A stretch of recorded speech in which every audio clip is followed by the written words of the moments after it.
Alright, so what is up guys? Sound Desk Mastery here, and today we're diving into something that might seem basic, but trust me, it's fundamental to getting great audio cables. You've got gear, you've got a mixer, maybe you've unboxed some shiny new studio monitors or a microphone, you're ready to make some noise, record that podcast, or lay down that killer track, but then you look at the back of your equipment, then at the pile of cables. And that age-old question hits you. Which cable goes where? It's a super common hurdle, and honestly, using the wrong cable can lead to anything from frustrating hums and buzzes to, well, no sound at all. It's happened to the best of us. You're troubleshooting for an hour, thinking your expensive new synth is broken, only to realize you grabbed an instrument cable when you needed a balanced line cable. Or maybe you're getting that weird thin sound from your microphone and can't figure out why. The world of audio connectors can feel like a tangled mess if you're just starting out, or even if you've been at it for a while but never really got the full lowdown. So, consider this your official untangling session. Today, we're going to simplify all of that. Let's break down the most common audio cables, what they look like, what they do best, and how to never mess them up again. We'll look at the big players you'll encounter daily in any studio or live sound setup. By the end of this, you'll be connecting your gear with confidence, knowing exactly why you're choosing each specific cable. No more guesswork, just clean, clear audio. So let's get into it. Alright, so first up, let's talk about probably the most professional looking and robust connector in the audio world, the XLR cable. If you've ever held a microphone, chances are you've encountered one of these. They're these cylindrical connectors, typically with 3 pins on the male end and 3 corresponding holes on the female end. That 3-pin configuration is key, and it's almost always indicative of a balanced audio signal, which we'll dive deeper into later, but just know for now, balanced is generally a very good thing for audio quality, especially over longer distances. These cables are the undisputed champions for connecting microphones to preamps, mixers, or audio interfaces. Why? Well, beyond carrying that clean, balanced signal, they're built tough. The outer shell is usually metal, providing excellent shielding and durability. Think about live sound environments, stages, concerts, events.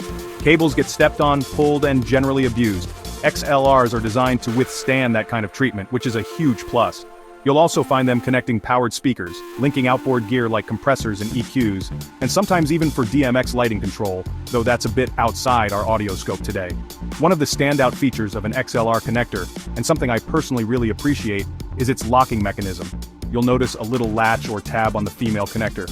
When you plug an XLR cable in, it clicks securely into place. This is a lifesaver, especially in live situations or any setup where a cable might get accidentally tugged. There's nothing worse than a mic cutting out mid-performance or mid-recording because the cable came loose. That satisfying click gives you peace of mind knowing the connection is solid and isn't going anywhere unless you intentionally release it. So, to recap, XLR's 3 pins almost always balanced, super durable, and they lock in securely. They are your go-to for microphones, for connecting professional outboard gear, and for any situation where you need a reliable noise-free connection, especially over any significant distance. Let's talk about the 1/4-inch TRS cable.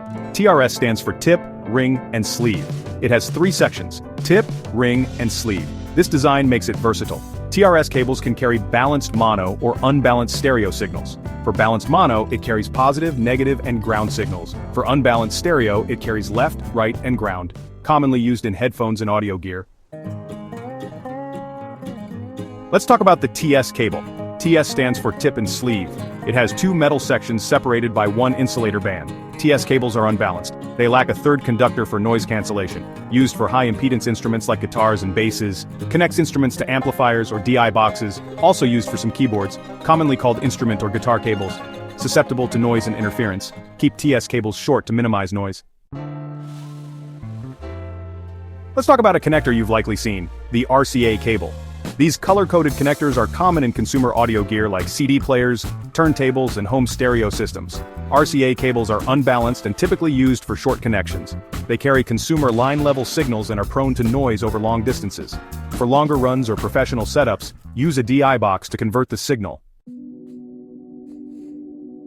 So, we've thrown around the terms balanced and unbalanced a lot throughout this video when talking about XLR, TRS, TS, and RCA cables. Let's break down what this means and how it impacts your audio quality. An unbalanced cable uses 2 conductors, one for the audio signal and one for ground. Balanced cables like XLR or TRS use 3 conductors. They send the audio signal down 2 conductors, one inverted. This helps cancel out noise and interference. Balanced cables are ideal for longer distances. Unbalanced cables are best for short runs. Alright, so that's a wrap on our deep dive into the most common audio cables you'll encounter. We've covered XLRs, TRS, TS, and RCAs, and crucially, the difference between balanced and unbalanced signals. Hopefully this clears up a lot of the confusion and empowers you to make the right connections every single time. You've seen how each cable has its specific strengths and applications, from the rugged, noise-rejecting XLR for your mics, to the simple TS for your guitar, and the versatile TRS for balanced line signals or stereo headphones. Knowing your cables equals avoiding sound disasters. It's as simple as that. No more guessing games, no more frustrating hums that you can't track down, and no more wondering if you're getting the best possible quality out of your expensive gear. Understanding these fundamentals is a huge step towards taking control of your audio environment and ensuring your creative vision translates into clean, professional-sounding results. It's one of those foundational skills that pays off constantly, whether you're in a home studio, a pro facility, or setting up for a live gig. So, what's next on Sound Desk Mastery? Well, now that you're a cable connoisseur, next week we're jumping into the mixer, knobs, channels, routing. We'll explore how all these signals you're now expertly connecting actually get managed, processed, and sent where they need to go. It's going to be another practical, hands-on guide to demystifying a core piece of audio gear. If you found this video helpful, definitely hit that subscribe button and ring the bell so you don't miss out.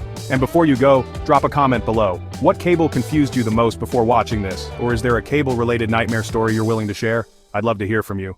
Until next time, keep those connections clean.